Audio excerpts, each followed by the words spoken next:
morning, garden lovers. Welcome to Mo's Garden. Of what Mo's Garden gave me in 2023, I harvested this fruit from this dwarf pawpaw plant.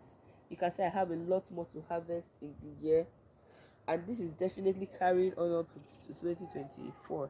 I have a lot of pawpaw here. This is my dwarf pawpaw plant, and this is what I got. This pawpaw you see weighs as much as 1.5 kg. Just this one pawpaw.